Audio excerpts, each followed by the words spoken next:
par de cosas, permíteme preguntarte un par de cosas sobre la política nacional.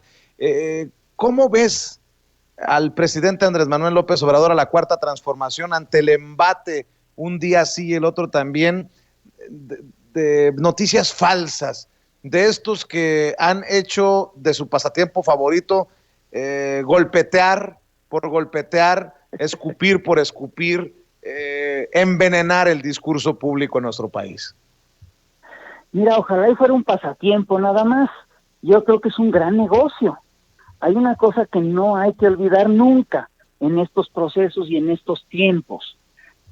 La gran herramienta de la derecha a nivel internacional han sido los grandes medios, es el control de la narrativa, el control del sentido común. Y por eso están echados para adelante, mintiendo y mintiendo y mintiendo. Y obviamente lo que han buscado hacer en todo este rato es enrarecer el clima mientras y generar desconfianza, mientras ellos pueden, mientras ellos a su vez tratan de articular un discurso estructurado, que no lo logran estructurar. Ellos tienen un problema que es muy serio.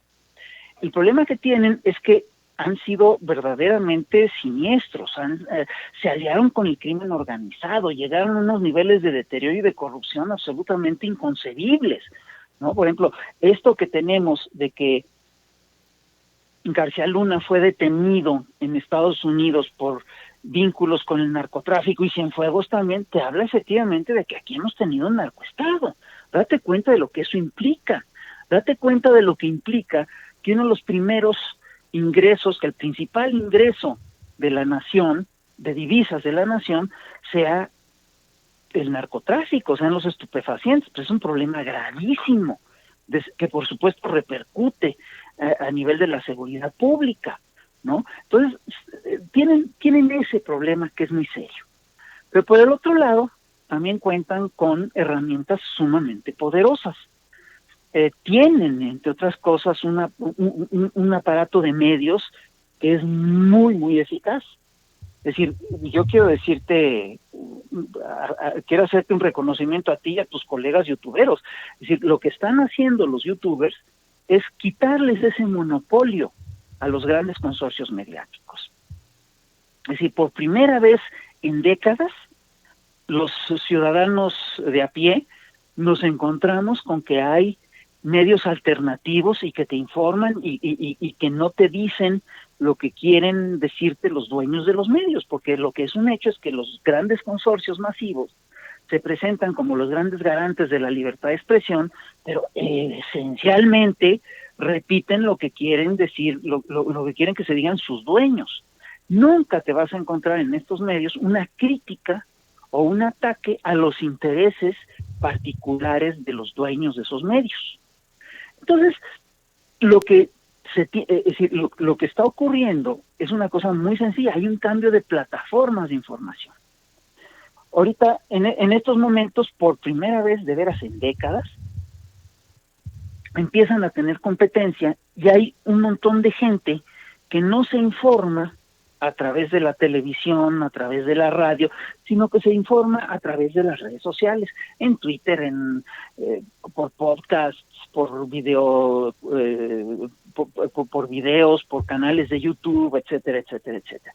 Y eso, por supuesto, que está cambiando y está transformando la forma en la que nos comunicamos en esta nación. Ahora, hay una cosa que hay que señalar.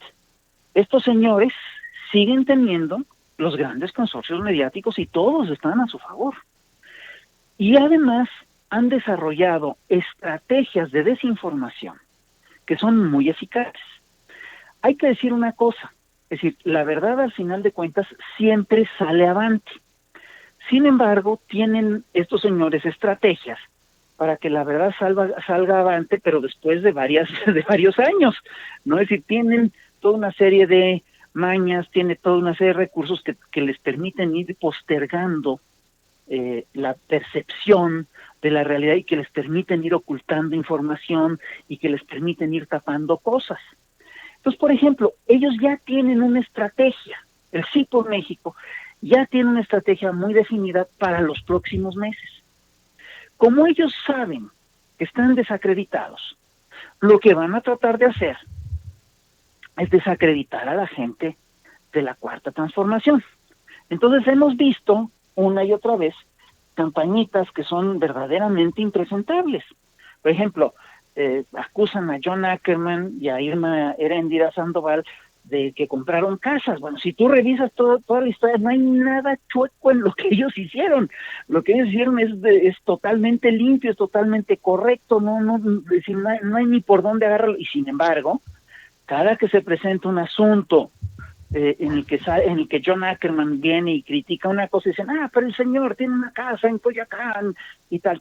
Eso es claramente una campaña de descrédito. Tienes el caso, por ejemplo, de Jesús Ramírez. Jesús Ramírez es un hombre impecable. Jesús Ramírez, el vocero de la presidencia, es un hombre limpio y es austero y es muy cuidadoso. En fin, lo acusaron que dicen que gastó 58 millones de pesos para imprimir una cosa de regeneración en Oaxaca con una factura falsa. Tú revisas el caso y no hay nada. Es decir, la factura que dicen que es de 58 millones de pesos es de 58,000 pesos. Digo, quítale 3 ceros, ¿no? Al tema. Y además ya se aclaró cómo fue el proceso y tal. Y sin embargo, cada ratito, cada que sale Jesús a decir algo, hay alguien que dice, pero que no han aclarado el asunto de las facturas. Bueno, ya se aclaró varias veces. Entonces, esta campaña la tienen está muy cantada. La puedes leer con toda claridad en un artículo que publicó Carlos Loret de Mola, no sé si esta semana o la pasada, en el que hace una suerte de recuento diciendo, se puede decir que la Cuarta Transformación es honesta cuando está el caso de Jesús Ramírez.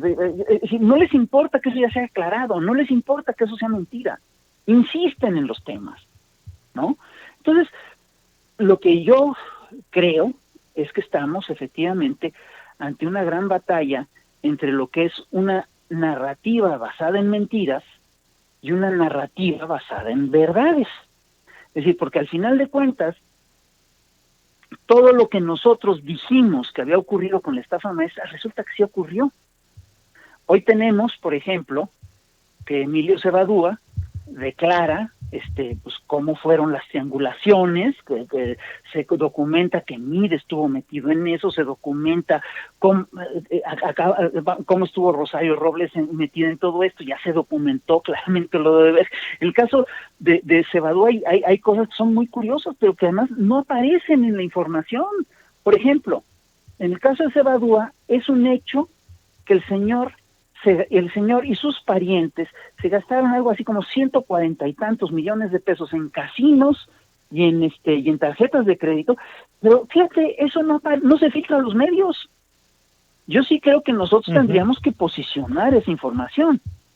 Tenemos datos que son impresionantes. Por ejemplo, hace unos meses detuvieron a Kiko Vega, que era exgobernador panista de Baja California, ¿no?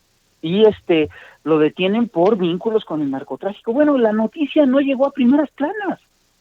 La gente ya se olvidó del tema.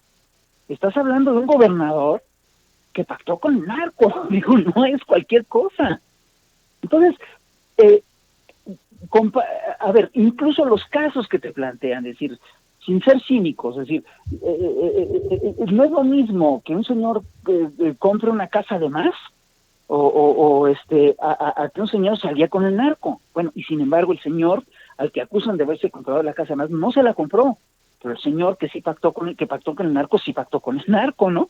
Entonces es curioso, ante una lucha muy seria por la realidad y por la verdad. Entonces, ¿qué es lo que tenemos que hacer? Tenemos que ser muy serios con la información.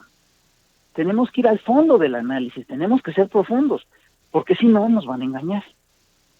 Déjame porque ellos entonces tienen todas cerrar. las herramientas y las armas para hacernos ver una realidad que no existe. Y a nosotros Déjame nos está entonces costando cerrar trabajo preguntándote, Rafa. Perdón. Sí, te escucho, para que cierres, Rafa. Sí, nos está costando trabajo hacer valer la verdad, ¿no? Y sin embargo, la verdad siempre se acaba imponiendo, ¿no? Punto. Rafa, entonces déjame